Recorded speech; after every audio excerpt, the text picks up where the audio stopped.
La première dame de la RDC est ma première championne globale sur la prévention et la réplique aux violences sexuelles liées au conflit. Je tiens aussi à vous féliciter pour le projet de loi sur les réparations. L'année dernière, j'étais en RDC pour le lancement du fonds de réparation. Et c'est vraiment une étape importante. J'ai présenté à Madame Première Dame toutes mes félicitations, mais aussi le soutien de mon bureau. J'ai aussi évoqué quelques sujets avec la Première Dame dont j'aurais besoin de son soutien pour le plaidoyer à travers le monde, notamment la situation des enfants issus des viols.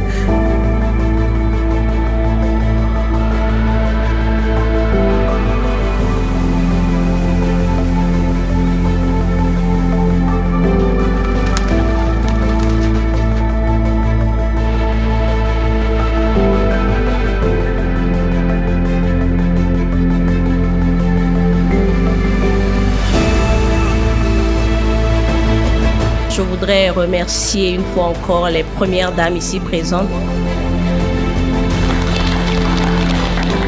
Mes chères sœurs, je salue la pertinence des différents domaines d'intérêt proposés et qui prennent véritablement en compte les problématiques auxquelles nous sommes toutes confrontées dans nos pays.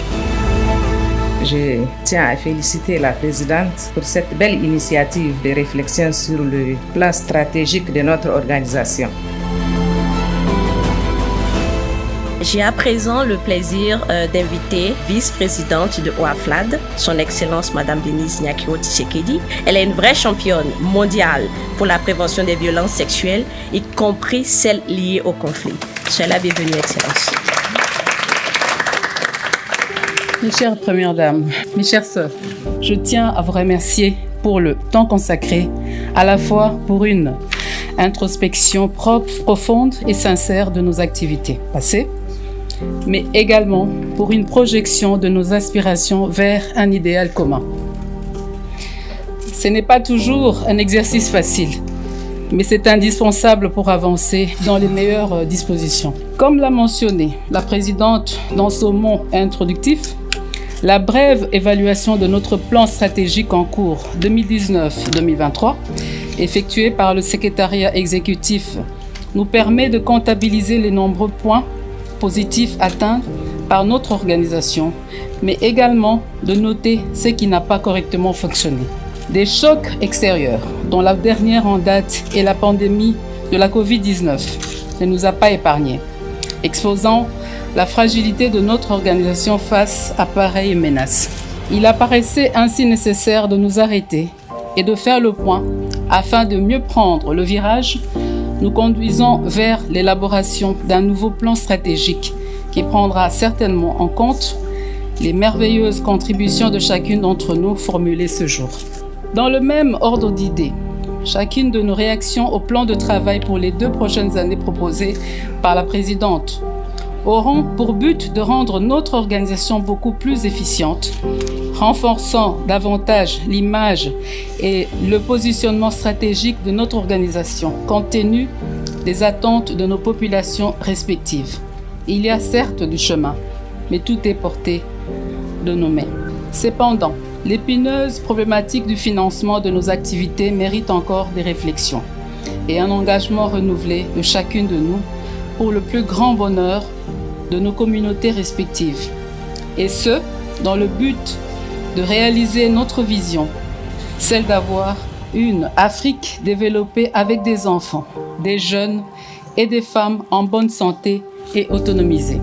Concernant la célébration des 20 ans de l'OPDAT, mes équipes ont déjà débuté les consultations des firmes qui pourraient nous assister à réaliser cet événement à la hauteur de nos ambitions. Par ailleurs, il y a des options qu'il faut que nous, Premières Dames, puissions lever rapidement. Sera d'abord présenté lors de la réunion du comité directeur avant de revenir lors d'une prochaine assemblée générale conformément à nos statuts. À titre d'exemple, sur les dates des célébrations, Quelle est la date qui est favorable pour la majorité d'entre nous?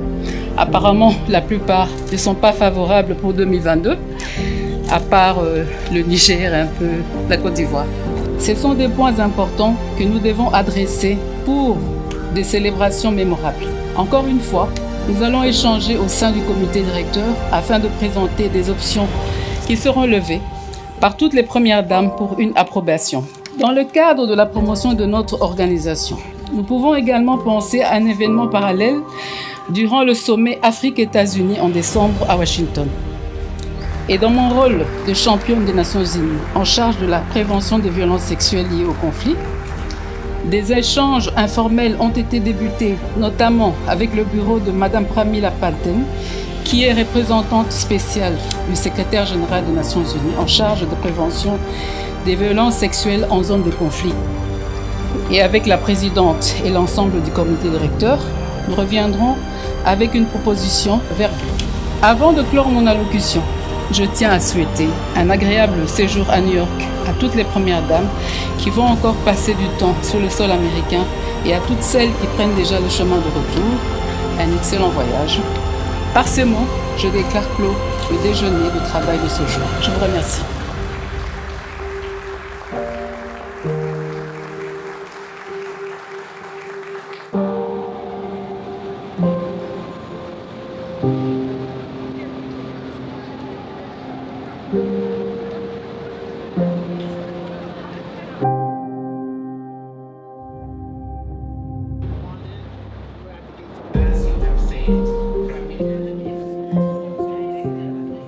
C'est une activité très importante. Depuis que j'ai assumé mes fonctions en 2017, j'ai toujours misé comme stratégie prioritaire la prévention. Parce que les violences sexuelles en temps de conflit ne sont pas inévitables, mais on peut les prévenir. Et aujourd'hui, le lancement de ce cadre de prévention est un pas en avant.